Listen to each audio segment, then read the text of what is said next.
Hey YouTube, Joeboy here. So, man, before we get into this video, I just want to say Whole Cake Island might just be one of the greatest arcs in the history of One Piece as far as the way that it looks like it's about to shape up. This is the kind of shit that I like, guys. It is so good. It is so unpredictable. There's so many facets. You can't trust anything that you see at any given moment. It's just fucking awesome. But anyway, guys, there has been a lot of talk about pudding after this last chapter of One Piece. I've seen a ton of comments talking about how we should not be trusting pudding right now. This is seemingly what a lot of people are thinking right now. And even on top of this, there's specific evidence, which some people have pointed out, to the fact that what pudding might be saying is a lie. This is the thought that we had earlier in the arc. And at that time, I wasn't really willing to buy into it 100% because I felt like that there was ways to get around it. That maybe in a way, Oda was trying to set up pudding. But at this point, it seems very unlikely to be the case. It actually seems like pudding is lying to the Straw Hats and to Sanji about what exactly she is doing right now in the story. So what exactly am I talking about? Well, when the Straw Hats first met Pudding, she talked about her previous encounter with Sanji. This was supposed to be something that happened only one time, and she describes Sanji as basically what we would imagine that he would look like just given his wanted poster, with hard eyes, very curly eyebrows, and black legs, as his epithet would lead us to believe he would have if you didn't know him. However, as Chopper pointed out in the same chapter, Sanji does not have black legs.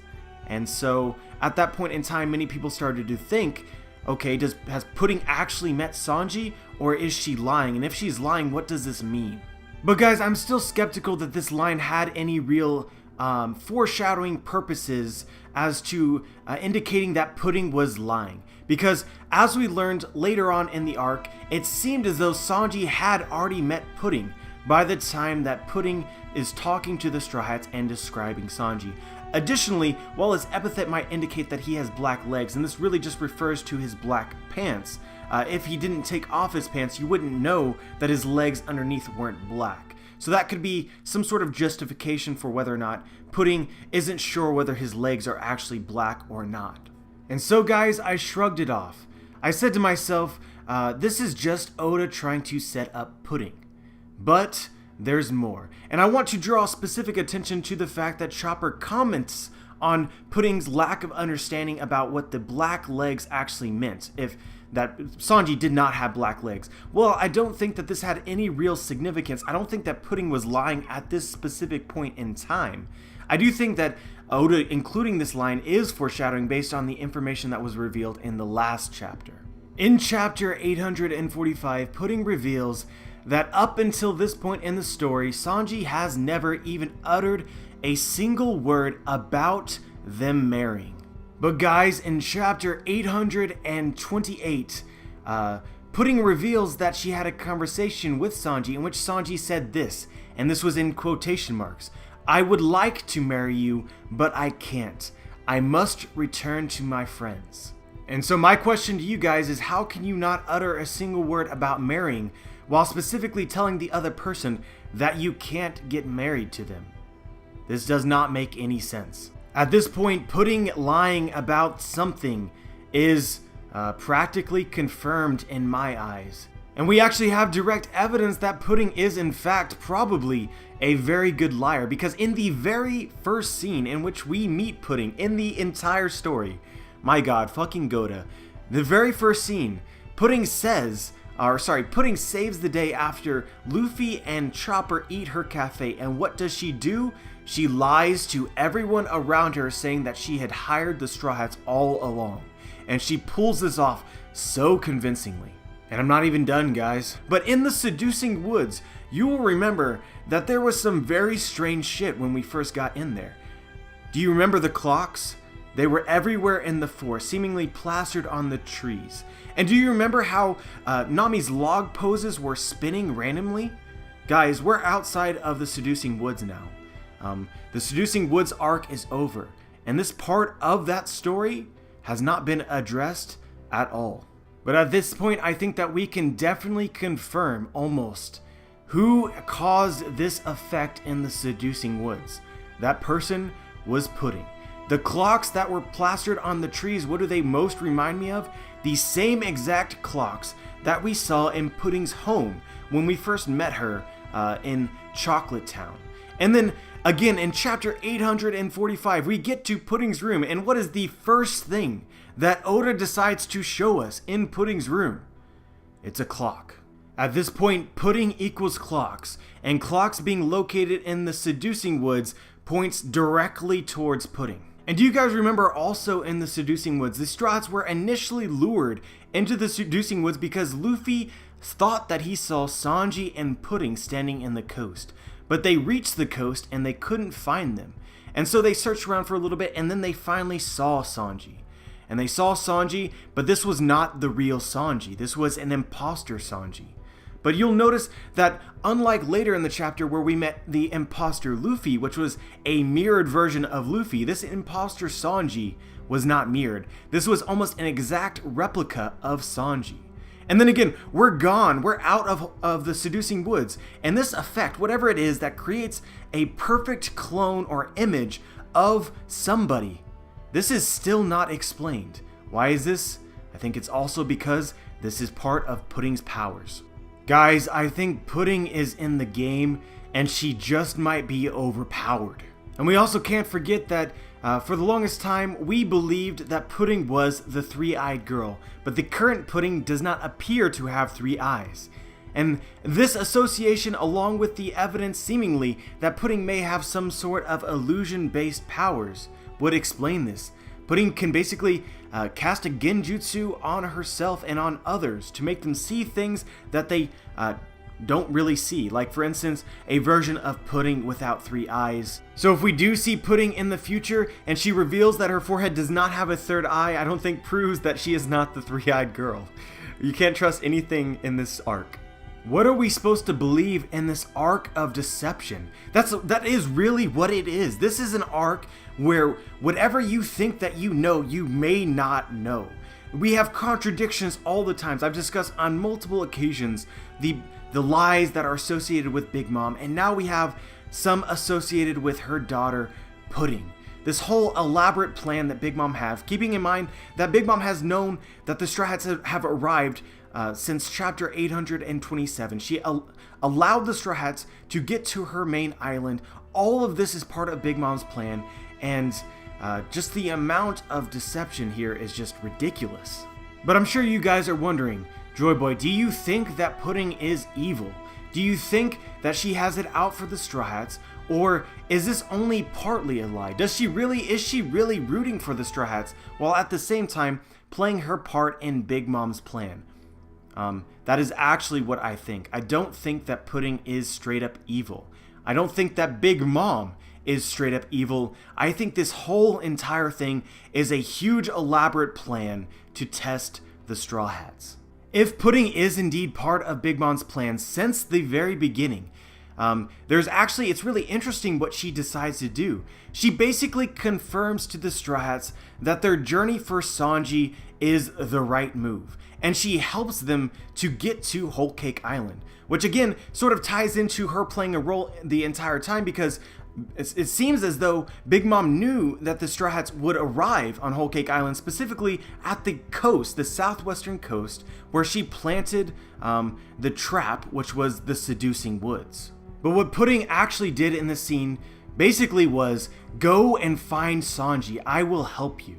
And I think this reiterates what I think that Big Mom's overall plan is as well, which Big Mom wants them to try and get Sanji back. And if you guys don't know what I'm talking about, why I think Big Mom wants them to, in a way, rescue Sanji, then check out pretty much any of my other Whole Cake Island theories.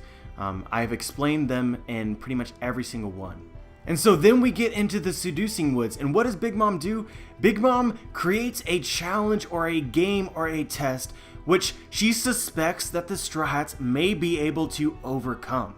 That is because she only sent the bare minimum forces, and even if Pudding is involved in this whole entire thing as well, I think it's very interesting to note that Big Mom did not want Pudding to reveal her part in this at this point in time, sort of suggesting a more grandiose and overall event that Big Mom had planned for the Straw Hats. And even going into the latest chapters, Big Mom still seems to be holding back her entire forces. Sure, it seems as though pretty much all of Whole Cake Island's army is right now headed straight down towards Luffy, ready to take him out. But there is one key exception. There are no Sweet Commanders, at least it doesn't appear that way, in that force. So perhaps this was only the next level. And then the level after this would have been perhaps another event with perhaps the other two Sweet Commanders. And then after that, maybe Big Mom herself. And let's go into Pound for a second. This has been pointed out to me, but has anyone noticed that Pound disappeared from chapter 834 up until chapter 835? He's gone. And do you guys remember that when we first met Pound, he was very oddly in the center of attention in the Seducing Woods? And of course, he says that he just sort of buried himself there, that's just what he liked doing. But it's still extremely odd to me. It was extremely odd to me at the time, and looking back at it now, Pound was and still is a member of the Big Mom family, regardless of whether or not he is still married to Big Mom. Is he perhaps also playing a role secretly in Big Mom's overall plan?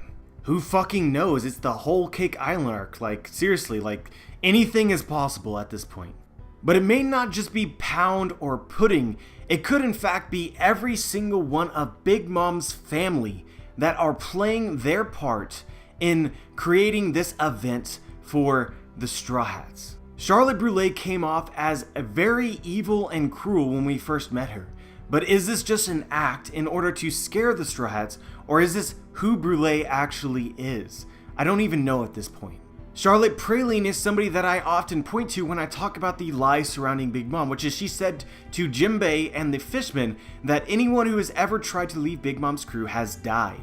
But Jinbei later tried to leave Big Mom's crew, and in fact there was several options which didn't seem to be automatic death, which would imply that if any amount of people have ever tried to leave Big Mom's crew, some of them must have survived. Lola herself seemingly has left Big Mom's crew in the short term at the very least, and is definitely still alive.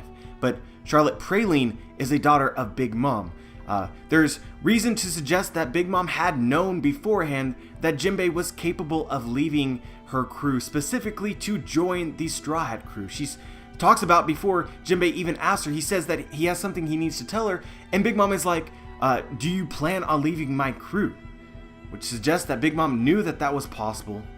And then so going into Charlotte Praline's words to Jinbei, again, is this like sincerity on the part of Charlotte Praline? Is she actually saying what it is that she thinks, or is she saying what she's been told to say because she's part of this game that's testing the Straw Hats? And at this point, I believe Jinbei can be considered to be part of the Straw Hats.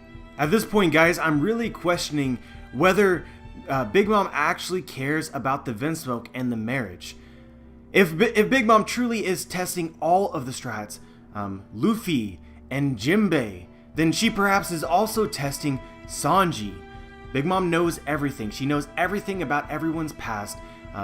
Peckham's even reveals that he knows all about Sanji's time in the transvestite island with Ivankov, about his time with Zeph, and certainly I think that she would know about his previous time with the Vinsmokes. Was the Vinsmoke specifically chosen because of their ties with Sanji? And was this all created just solely because of Straw Hat Luffy? I could argue it, guys, honestly. Anyways, I'm pretty much mind-fucked at this moment, so we're just going to move on. Let me know what you think about this. Normally, I would do a more proper explanation, a more proper theory where I explain all the various jumps, but to be honest with you guys, I'm so tired of bringing up all my Big Mom theories, talking about the same evidence again and again and again, so I just skipped over most of it and just assumed that you have watched my videos. So if I've said something here that you don't know how I got to that conclusion, go check out many of my other Whole Cake Island theories. I will include them in links in my description. They're well worth your time. But yeah, let me know what you think. Like the video if you liked the video. I'd appreciate it if you subscribed, and as always, dudes, have a wonderful day.